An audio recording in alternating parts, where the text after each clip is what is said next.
तो कहते हैं कि समय हमेशा एक जैसा नहीं रहता। कभी अच्छा वक्त होता है तो कभी बुरा। लेकिन मिडिल ईस्ट के देशों, खासकर सऊदी अरब को लगने लगा था कि उनके लिए तो जिंदगी हमेशा ही मलाईदार रहेगी। तेल का धंधा चल रहा है, पैसे की बरसात हो रही है, दुनिया लाइन में लगी है तेल खरीदने के लिए।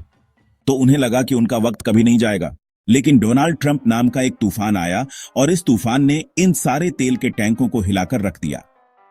ट्रंप के एक फैसले ने इन अरब देशों की हालत ऐसी कर दी है कि चेहरे की चमक तक गायब हो गई है। और जो कल तक पूरी दुनिया को आंखें दिखा रहे थे, वह आज खुद परेशान बैठे हैं। लेकिन अब इनके तेल के धंधे पर मुसीबत आकर खड़ी हो गई है और ये सभी अरब देश अब भारत के घुटनों में लिपटे पड़े हैं। और खबर तो यह भी आ रही है कि इसी महीने ही पीएम मोदी जी सऊदी अरब जाने वाले हैं, जो कि पिछले 4 सालों में इस खाड़ी देश में पीएम मोदी की यह पहली यात्रा होगी। आखिरकार पूरी डेवलपमेंट क्या है, इस वीडियो में समझते हैं। लेकिन आगे बढ़ने से पहले इस वीडियो को एक लाइक करके चैनल को सब्सक्राइब जरूर कर लीजिए, क्योंकि यह आपके लिए तो 1 सेकंड का काम है, लेकिन इससे हमारी काफी बड़ी मदद होती है। दरअसल आज का असली मुद्दा यह है कि सऊदी अरब और उसके साथ ही ओपेक देशों को इस वक्त 3 बड़े झटके लगे हैं।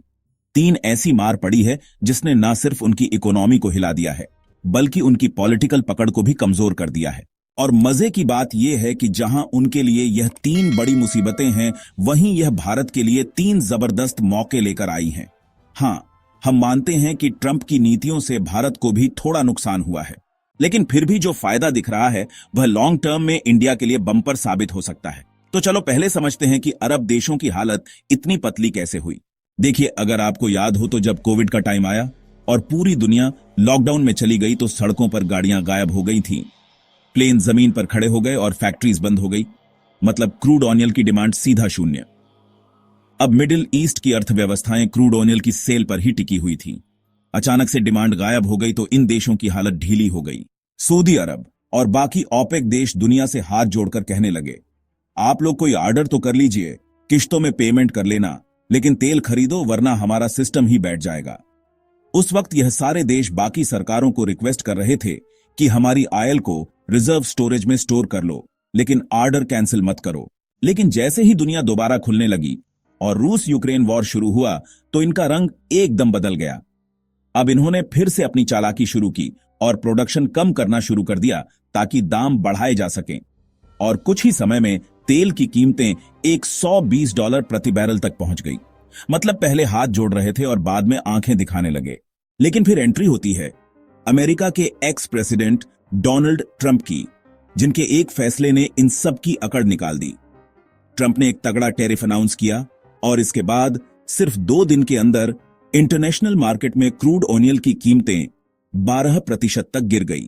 तेल जो $90 पर चल रहा था वह गिरकर $78 और कुछ जगहों पर $6 तक आ गया। यह गिरावट सिर्फ नंबर नहीं थी, यह अरब देशों के लिए एक वार्निंग थी कि तुम अब मर्जी से दाम नहीं बढ़ा सकते। क्योंकि जब ग्लोबल मंदी और ट्रेड वॉर का खतरा मंडरा रहा होता है, तब बड़ी बड़ी कंपनियां और देश खर्चा घटाते हैं, एनर्जी की खपत कम होती है और इस हालत में क्रूड ऑयल की मांग अपने आप नीचे चली जाती है। इसका मतलब सीधा है कि इनका प्रॉफिट मार्जिन डाउन है और प्रोडक्शन कॉस्ट वही है, लेकिन सेलिंग प्राइस गिर गया तो इनकी जेब हल्की होनी शुरू हो गई। सिर्फ इस एक कारण से सऊदी अरब को लगभग $100 अरब का नुकसान हो सकता है और बाकी ओपेक देशों की हालत भी अलग नहीं है। लेकिन यह तो सिर्फ पहला झटका था। दूसरा झटका और भी जोरदार था, क्योंकि डोनाल्ड ट्रंप ने सीधे 10% तक का रेसिप्रोकल टैरिफ सऊदी अरब और मिडिल ईस्ट के देशों पर ठोक दिया। अब यह टैरिफ सिर्फ तेल पर नहीं है, बल्कि बाकी प्रोडक्ट्स पर भी है, जिससे पेट्रोकेमिकल्स, एनर्जी से जुड़े इक्विपमेंट्स और फर्टिलाइजर ये सब महंगे हो गए हैं अमेरिका की मार्केट में। मतलब अब अमेरिका में इनका माल बेचना मुश्किल और कम प्रॉफिट वाला सौदा बन गया है। और इसके बाद तीसरा झटका भी इन्हें मिल गया, जो कि था जीडीपी ग्रोथ स्लोडाउन का, क्योंकि इनकी पूरी इकोनॉमी एनर्जी एक्सपोर्ट के ऊपर टिकी हुई है। लेकिन अब क्रूड ऑयल का दाम 78 से गिरकर 65 या उससे नीचे आ गई। ऐसे में तो सीधे सीधे इनके नेशनल बजट में 20 से 25% तक की कमी हो सकती है। डाटा कहता है कि सऊदी अरब की जीडीपी में सिर्फ एनर्जी सेक्टर का योगदान 40% से ज्यादा है।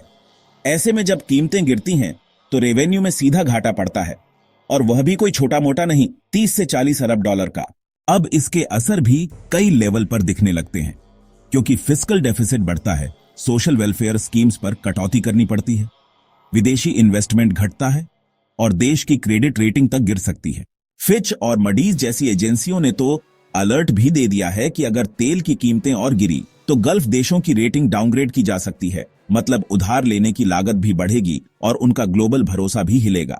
अब सोचो, ये सब तो हो गया सऊदी अरब और उसके तेल पर पलने वाले दोस्तों के साथ, लेकिन सवाल यह है, इस पूरे तूफान में भारत कहां है? तो आपको बता दें कि भारत इस पूरे खेल के एकदम सेंटर में है।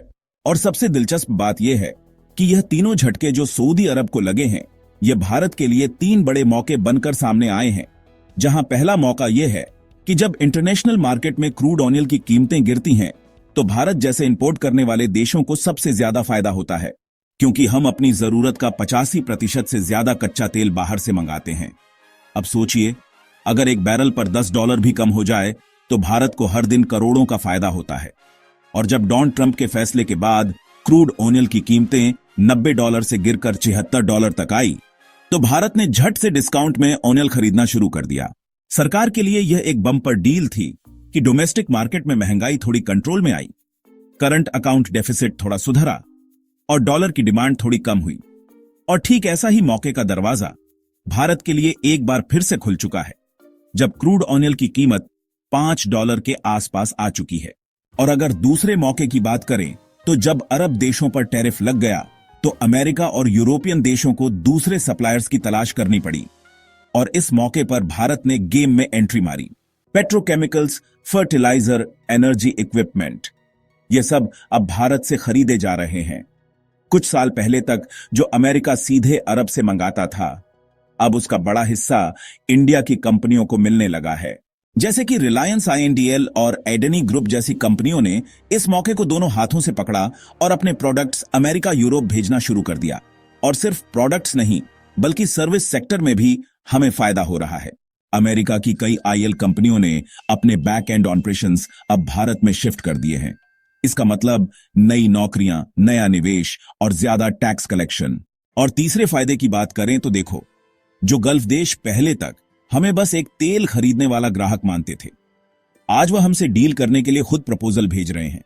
सऊदी अरब ने भारत में अरबों डॉलर का इन्वेस्टमेंट प्लान किया है, चाहे वह गुजरात का पेट्रोकेमिकल हब हो या यूपी का रिफाइनरी प्रोजेक्ट, क्योंकि अब उन्हें लगने लगा है कि अगर उन्हें अमेरिका और यूरोप से झटका मिल रहा है, तो इंडिया ही उनका अगला बड़ा पार्टनर बन सकता है। और भारत ने भी इस मौके को पूरी प्लानिंग से यूज किया है। बाकी आप लोग इस पूरी कूटनीति को लेकर क्या कहना चाहेंगे? अपनी राय कमेंट में जरूर बताएं और इस वीडियो को एक लाइक करके अपने मित्रों तक शेयर जरूर करें, ताकि उन्हें भी जानकारी मिल सके। इसी तरह और भी नॉलेजेबल वीडियो देखने के लिए चैनल को सब्सक्राइब करके बेल आइकन को ऑल पर जरूर सेलेक्ट करें।